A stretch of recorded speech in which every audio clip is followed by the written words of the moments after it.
going to 510 Fern Hill. It's a 2-story, single family, a white frame dwelling with green trim. I observed a couple buyers, juveniles as well, and that last buyer that came, I stopped that last buyer and I convinced him to show me a bag, and he had marijuana from it. He said that's what they were selling from the spot.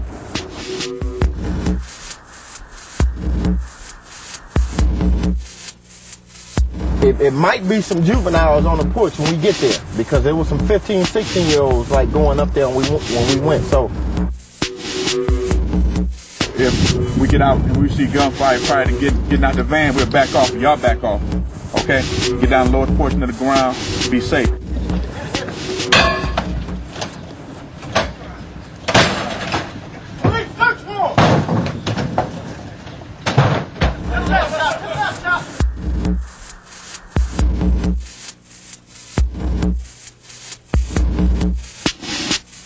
What we do find out is that juveniles play a very big part of narcotic trade.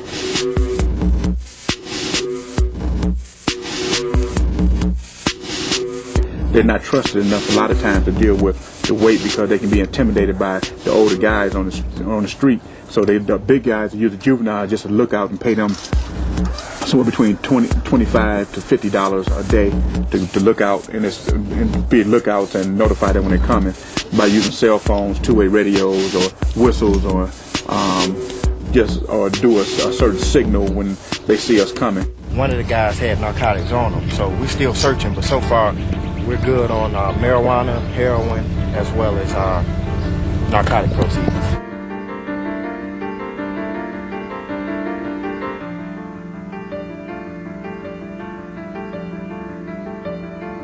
The two individuals selling at this location with lookouts in the general area, around by the store, up and down the street on bikes. Most of those are juveniles. They would send the buyers up to this location. At that time, they would exchange money at this doorway through the grate for packs of heroin or marijuana. It's like this, and then they cook it up and then rock it up and sell, make it into crack cocaine. And you see they even have cocaine in here, because some cocaine was on top of the scale. They used to transform these pills by taking out the powder inside the pills and would put the heroin inside there. So when the police would come in, they would not know that there was the heroin. For a lot of times when we first started running across this, we would miss this. The numbers are shifted around on some of the pills, so they could have been tampered with. I don't know if they got a chance to do it or if they completed it, but they have been tampered with.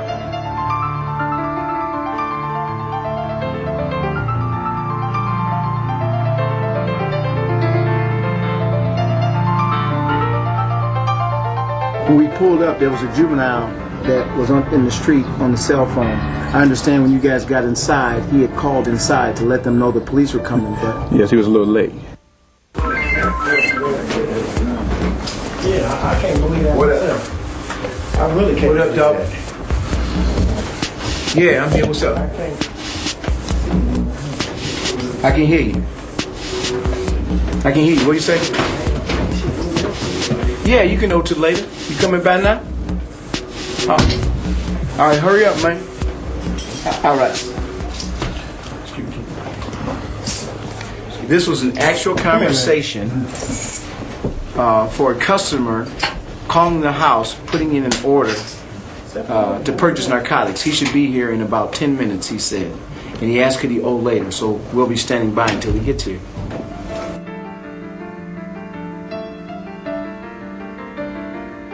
We raid 10 to 15 times a week or more. We run in juveniles maybe 30% of the time.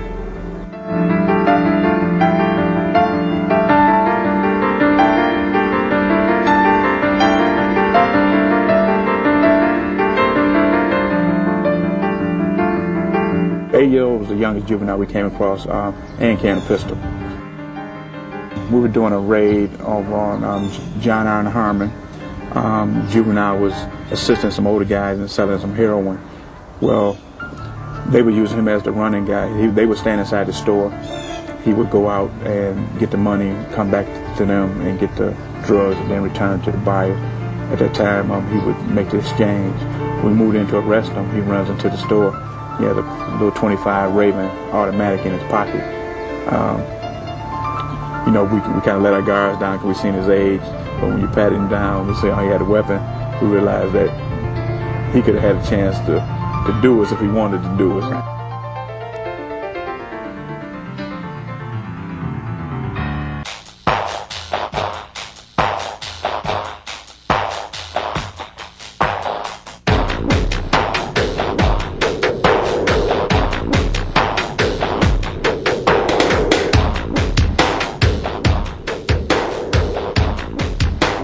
They're selling drugs.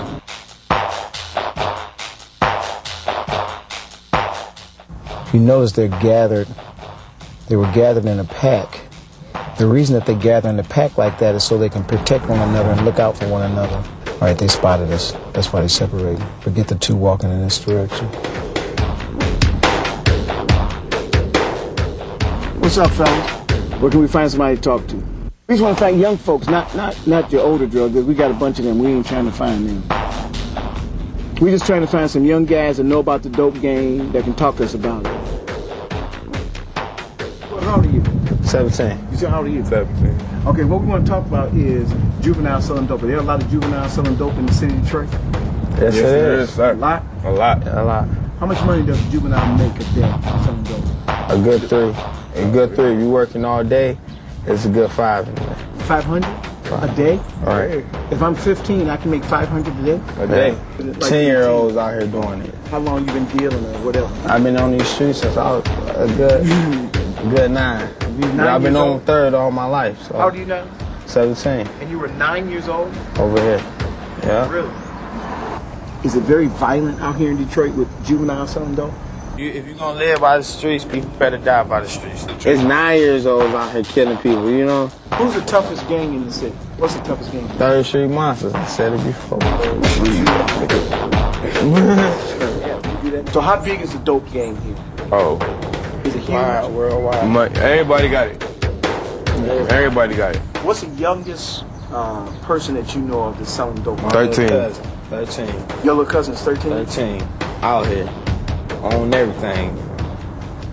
So what does he sell? Cocaine, heroin, Sell marijuana? everything. He sells it all. All. How much money does a 3rd Street Monsters make a day selling dope? They all making about 1,700. 1,700 a day? And how old were you when you were making 1,700? By the time 15. By the time you get to the I'll make it 1,700 end of the week, I say by the time you get to Friday, you'll have a good G. The 3rd Street Monsters, do they have a lot of weapons? Yeah. If everybody on this one block come out, everybody on this one block come out about Army. Army, I'm talking about deep as hell in one block. Really? Holler, I'm getting popped at. Niggas come out the house with rifles and shit. For real. Holler.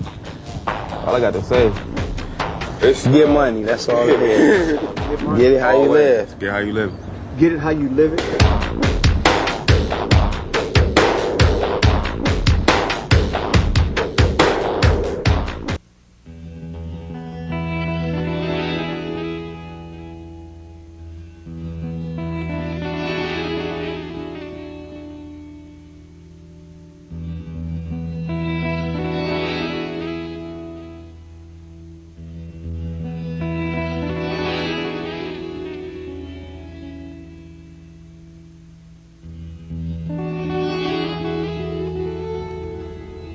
If they're not eating, we could recruit them. If they poor, we could recruit them. Uneducated, we could recruit them. If we can impress them, we could recruit them. It's the money that draws them in. Everybody like money. I made a lot of money, man. You know, I'll say last year or so, I probably made at least 100 grand. Sometimes these kids are paying the rent, the gas bill, car note. So mama don't stay angry once her bills are getting paid, and that's the only way she has to pay them. Why do you use kids to sell drugs? I mean, you think somebody gonna let me in the school, or the laws of today, you know what I'm saying? I can't hang out of the school and you know, and pump. So, you know, I do what I have to get the product where it needs to be. Yeah, we had kids. We had a bunch of kids. We had from 5-year-olds up to teenagers, 19, 20. Would you stop a 5-year-old walking down the street with a bag coming from the store? I can give a 5-year-old a kilo of dope in a brown paper bag and tell him to walk down to the dope house and give it to my man. Would you stop him? You ask them, you know, you want to make a few dollars. This is what you got to do. You know, most of these kids want to get out here and hustle, you know what I'm saying?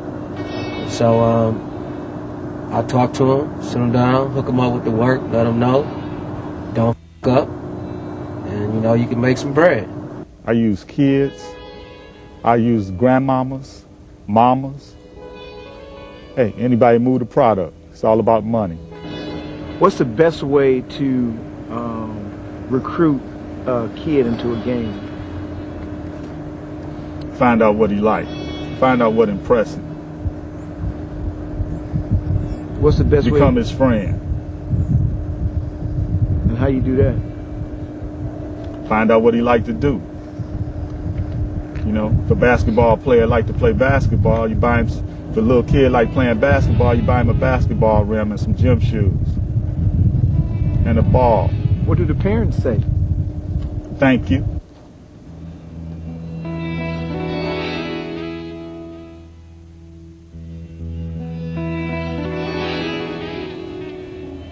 I was selling drugs about 20 years.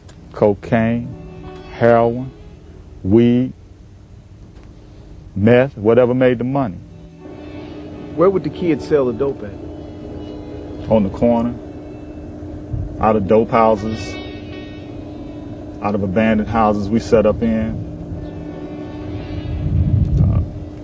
out of school,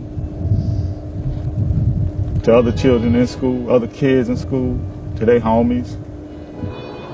A lot of these kids, you know, they got f***ed up homes, you know? So some of them, you know, might help out around the crib, you know? Or use that cheese to get out the crib. You know, it just depends on what kind of home they from, you know? If it's, you know, for instance, I got a couple little homies, you know, they got good homes, so, you know, but they still like the street life, so, you know, they go to the mall, buy a bunch of gear and shit, you know, and leave it with me, you know? They might leave out in the morning in their school gear, you know, when they get out of school, they hook up with me and put on the new shit they just bought, you know what I'm saying? It just depends on what kind of home they coming from. You know, most of them come from homes that's pretty f***ed up anyway, so it really don't matter. But, you know, I got a couple, you know, little homies, you know, they got good parents, you know, that's in the crib and, you know, trying to raise them right. So they just try to keep it away from their parents, you know. And I always try to tell them, you know, try to be low key.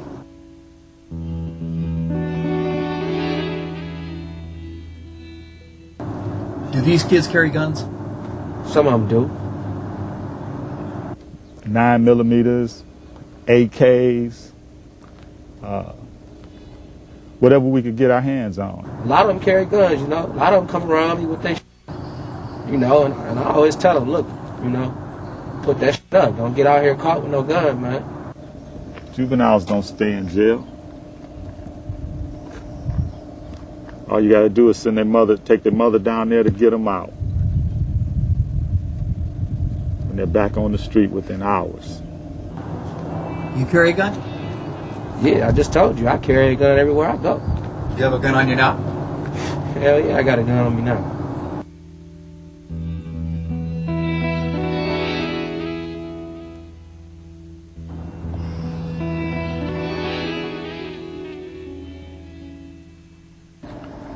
Yeah, I still carry a gun. I stay armed. I carry a little 25 tucked down in my waistband. How violent is it? Right. You watch the news, somebody getting killed every day. This is worse than Baghdad. What about kids? How violent are the kids? If you grow up killing, then it's a way of life. If you grow up seeing people killed and people dying, it's a way of life. With drugs comes violence. It's a war. Like they say, a drug war. And have you ever seen a kid killed? I seen kids killed. I seen women killed. I seen men killed. What do they get out of it? You know, money. They can make a few dollars. You know what I mean? A little credibility in the streets. You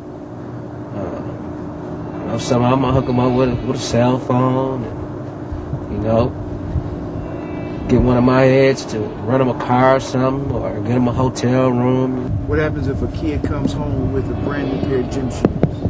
Or a brand new jacket? If I didn't buy them, if it was my kid and I didn't buy them, I'd tell them to take them back, because everything comes with a price. I would tell the parent to constantly watch their kid. Pay attention to them.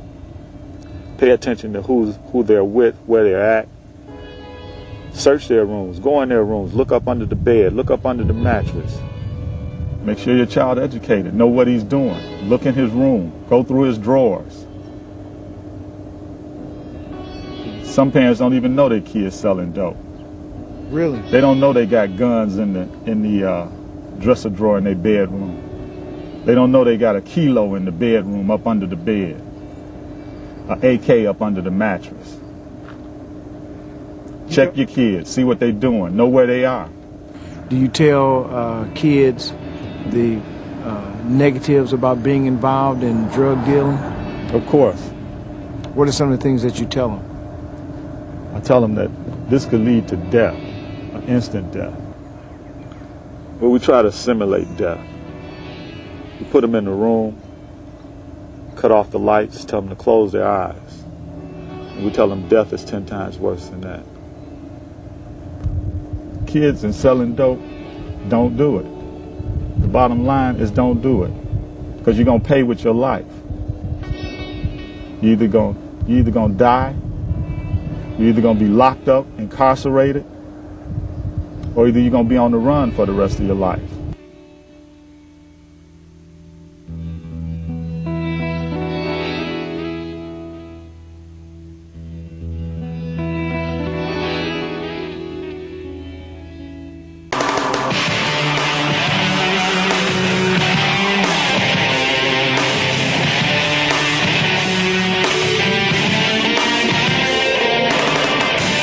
How do I make money? It's go stealing radios, you know, stealing people, like robbing people. You know, usually wait till they get their checks, cash it, wait outside the store and rob them. Now that I know how it all goes, how it feels when you shoot someone, how it feels when you rob someone or something. How does it feel? Well, depends. Like when you rob someone, it feels like, well, hey, he's that person. I was too smart for him, I was too smart. Like I could, I got that street mentality. If that's what the streets are, if that's what the streets are, I could handle it. I could make easy money like that. I'd say 90% of the homicides, rapes, robberies in Detroit is over dope. The bottom line is it's just a business. Fourth precinct. 9105 Keller. In the orange just happened. Just 2 men armed with shotguns just robbed a mail caller. There's a bad dope deal went down, and they ripped off one of the but they were all friends in the same gang. But they wanted to rip another one off, and they shot him in the head. They cut up all his limbs and body parts, his head, his arms. And when the police got there, they tried to cover it up. They threw him in the dryer. That was pretty bad. Because the kid that got chopped up wasn't a bad kid. He just got caught up. Another one is when they burned down a house. A couple of babies got burned. The bad guy that was going to burn down a house ended up setting himself on fire. Just a lot of drive-bys, a lot of shootings. There was an innocent girl killed a few years back, standing in her, she worked at a donut shop. She was standing in her window watching the fight go down, and she caught a bullet. The youngest gang member that I'd come in contact with was probably about 5 or 6. He was in the cash flow posse in Detroit, so wearing the colors, throwing the signs. Ended up dead at, I want to say he was 21. By then he had been shot 11 times, stabbed like 4 times. who walk around with a colostomy bag on them, still robbing people. And they robbed the wrong person, like I said, and got shot in the face and dead. The guy, they buried him in a cardboard box or a wooden box. And you know what? He was like any other kid, like Magic earlier, would talk to me. Personally, all the police officers knew him. But you just sometimes, you have charged him over the years with felonies, but he gets out, you know, vicious cycle. You get charged, you do your time, you get out, you do more crimes. You get charged, do your time, get out. There was no way out for him. Well, a lot of them are born into it. You end up knowing them. I mean, I've been in Southwest for over 10 years, and you end up knowing them since they're 10 years old. Now they're 20. So you're like, you know, you just end up growing up with them, seeing them getting in and out of prison, and so they're just born into it. The court system, judges, people get charged with 4 or 5 armed robberies, picked out on armed robberies, known gang members. I'll go there to testify, say yes, they are gang members. This is why this so and so and so. The judges will give them like 10%, $10,000 bond, 10%. What are you going to do? We did our job. It's up to the courts.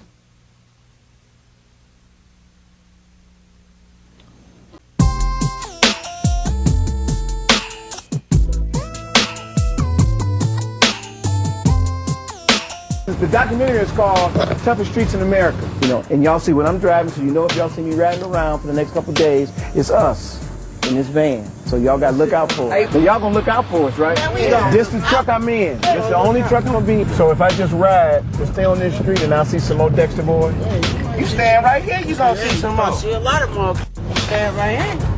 Yeah, okay, you don't have to get on camera, but what I want to do is, what if I shoot you from the neck down? Y'all gonna get a copy of the tape.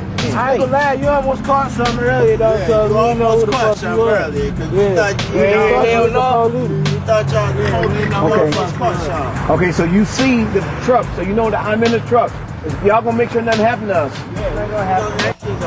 Okay. All right. We'll see y'all. I'll see y'all later on this evening. Yeah.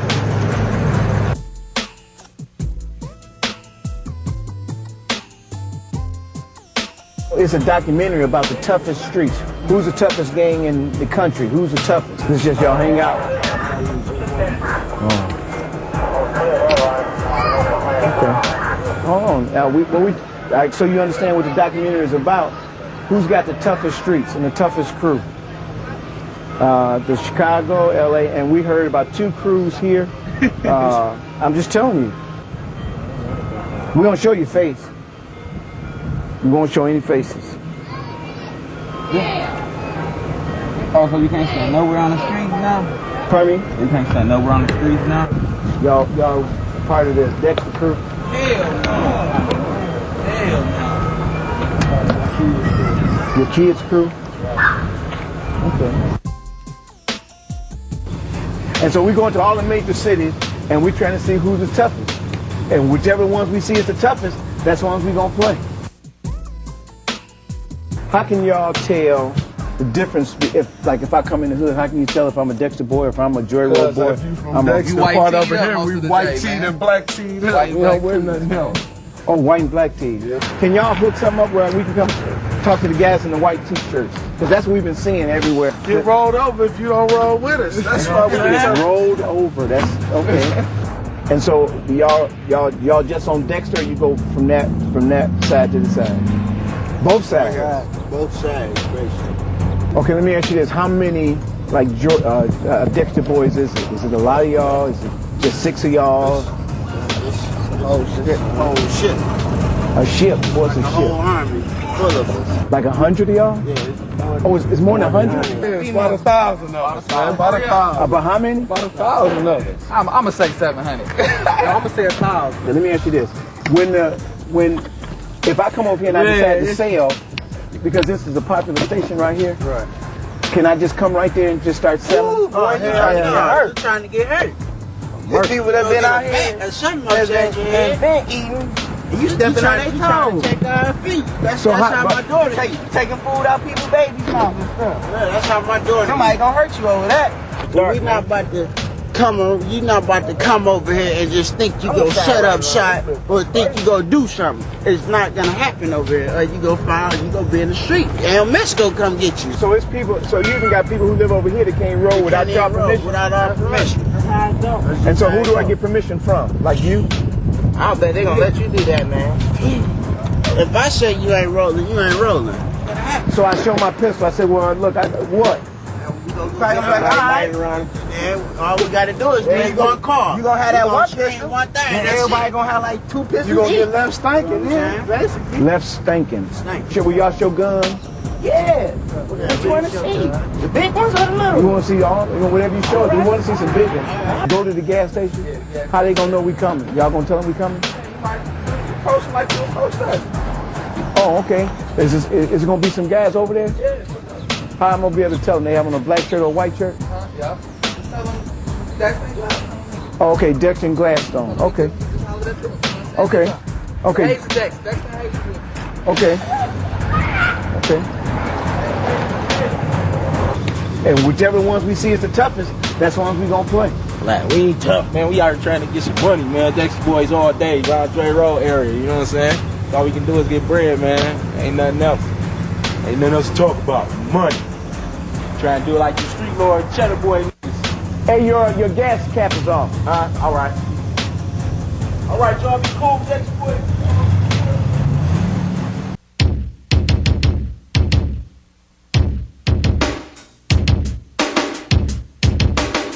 Let me see that dope. How old are you? 18. Turn around. How old are you? 16. 16. Where's that pistol? Right here. Hold it up. Turn around, young lady. How old are you? 17. This is a dope that Juvenile sell. Turn around. How old are you? 18. Turn around. How old are you? 20. How old are you? 20. This is a CD. It's a CD. How to make crack. It's a scale. And it's a scale. Digital scale. Turn around. How old are you? 20. About how much money total do we have, you think? Dana? Yeah. So you Dana, that's your handle? That's your street name, Dana? That's my real name. What your boys call you? Dana. Dana? Yeah. How long you been in this house? For like 20 minutes. For like 20 minutes? Yeah. You know this is a dope house, right? Red t-shirt. No. How much? Because this is probably 1,000 right here, just in 20s. Probably got another 1,000. I would guess 2,500. But we'll have an exact answer for you in about 15 minutes.